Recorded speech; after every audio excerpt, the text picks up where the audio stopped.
KR టీవీకి స్వాగతం. ఈరోజు ముఖ్యాంశం. నిన్న విజయవాడలో గౌరవ ముఖ్యమంత్రి జగన్మోహన్ రెడ్డి గారు కీర్తిశేషులు భారతరత్న డాక్టర్ బాబాసాహెబ్ అంబేడ్కర్ విగ్రహావిష్కరణ చేసిన కార్యక్రమము గురించి బుద్ధిలేని నీచ కులగజ్జి చంద్రబాబు తన నోటికి వచ్చినట్లు మాట్లాడుతున్నారు. అతనికి దళితులు అంటే ఎంతో చులకన. అంటరానితనము అతని కుటుంబ యావత్తు నరనరాల్లో జీర్ణించుకున్నారు.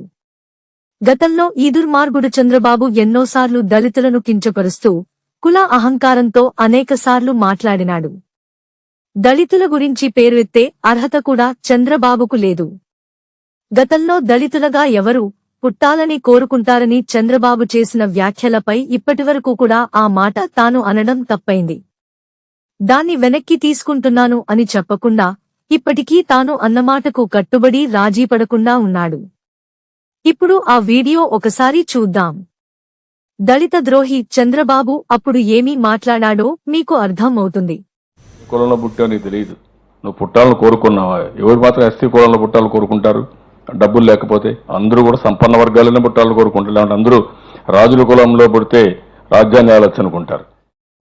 గతంలో చంద్రబాబు దళితుల పట్ల ప్రత్యక్షంగా ఉక్కుపాదం మోపి వారి పట్ల చిన్న చూపు చూస్తుంటే అందుకు పరోక్షంగా ఏబిఎన్, టీవీ 5, ఈనాడు వత్తాసు పలుకుతూ దళితులను కించపరుస్తూ చిన్న చూపు చూశారు. చంద్రబాబు హయాంలో కరెంట్ బిల్లులు కట్టని పేద, ఎస్సీ, ఎస్టీ రైతులను అరెస్టులు చేయించి జైల్లో పెట్టించాడు.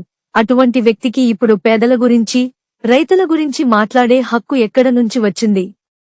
పోనీ ఇప్పటికైనా తాను చేసింది తప్పు అని వాటిని సరిదిద్దుకునే ప్రయత్నం చేస్తానని అనకుండా తాను చేసింది కరెక్టే అన్నట్లు చెప్పడానికే ఇష్టపడుతున్నాడు. చంద్రబాబుతో పాటు టీడీపీ నేతలు అనేకమంది దళితుల పట్ల మాట్లాడిన భాష ఇప్పటికీ ఎవరూ మరచిపోరు. అంతేకాదు వీడు స్కూల్లో ఇంగ్లీషు మీడియం ప్రవేశపెట్టడం గురించి గతంలో ఏమీ మాట్లాడాడో ఒకసారి ఆ వీడియో చూద్దాం.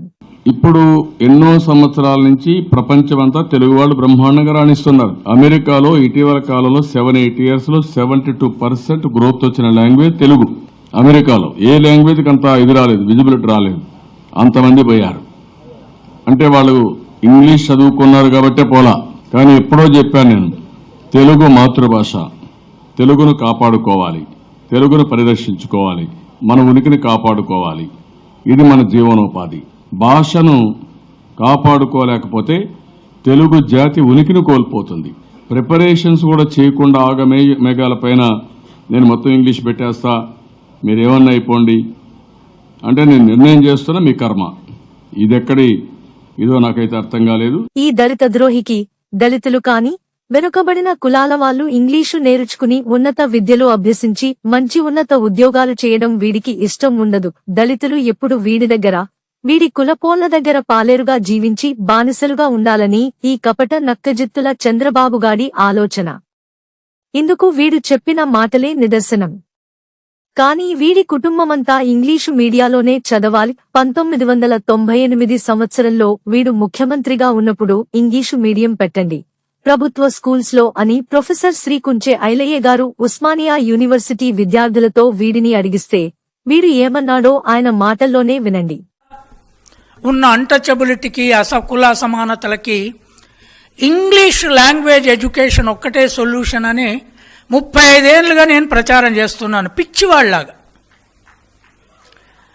జగన్మోహన్ రెడ్డిని నేను ఎప్పుడు కలవలేదు, వాళ్ళ తండ్రిని కలవలేదు, వాళ్ళ కుటుంబంతో నాకెప్పుడు సంబంధం లేదు.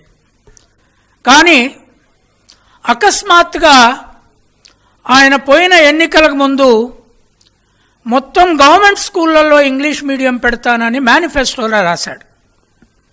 The next day I wrote an article in English and it was later translated and published in Sakshi.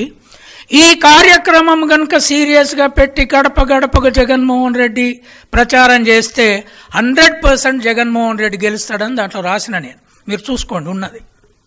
And ఈ one with 151 seats. So English భాషను అమలు చేసిన తర్వాత దేశం ఇక్కడున్న మేధావులు, ఒక్క ఎగ్జాంపుల్ చెప్తా, I'm not supporting any party or anything.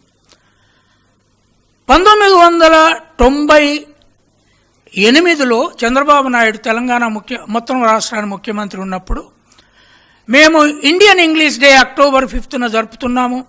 Osmania విద్యార్థులందరము ఇంగ్లీష్ మీడియం కోసం, గ్రామాల కోసం పోరాడుతున్నప్పుడు నేను ఒక విద్యార్థి టీమును చంద్రబాబు నాయుడు దగ్గరికి ఇంగ్లీష్ మీడియం ఇంట్రడ్యూస్ చేయండి కనీసం కొన్ని సబ్జెక్టులైనా అని పంపాను. వాళ్ళు పోయి అసెంబ్లీలో ఆయనను కలిశారు. అప్పుడు చంద్రబాబు నాయుడు గారు ఏం చెప్పారంటే, మా పార్టీ పేరే తెలుగుదేశం అయ్యా, తెలుగుదేశం పేరు పెట్టుకొని మేము ఇంగ్లీష్ మీడియం ఎట్లా చదువు చెప్తాం పిల్లలకు అన్నాడు ఆయన. అంటే మా పిల్లలు ఏమడిగారు ఎక్కనా, అవును సార్ నీ పార్టీ పేరు తెలుగుదేశమే కానీ నీ కొడుకు లోకేష్ని ఇంగ్లీష్ మీడియంలో ఎందుకు చదివిస్తున్నావు అని అడిగారు. దానికి కౌంటర్ జగన్మోహన్ రెడ్డి ఇచ్చాడు. వెంకయ్య నాయుడు మనుమలు ఇంగ్లీష్ మీడియంలో చదువుతారు, ఫార్మర్ చీఫ్ జస్టిస్ బిడ్డలు ఇద్దరు ఇంగ్లీష్ మీడియంలో చదువుతారు, చంద్రబాబు నాయుడు పిల్లలు మనవలు వాళ్ళు కోడలు ఇంగ్లీష్ మీడియంలో చదువుతుంది. కానీ మాలా మాదిగ సాకలి మంగలి గొల్ల కుర్మోళ్ళు ఆదివాసులు ఇంగ్లీష్ మీడియంలో చదవద్దంటే ఆ ఇంగ్లీష్ మీడియంలు పెట్టి చూపెట్టిన జగన్మోహన్ రెడ్డి ఈ దేశానికే ఒక కొత్త మార్గాన్ని ఇచ్చాడు. I never met him, not I want to meet him. చూశారు కదా ముఖ్యమంత్రి గారి నిబద్ధత. వచ్చే ఎన్నికల్లో చంద్రబాబుకి ప్రజలు సరైన గుణపాఠం చెబుతారు.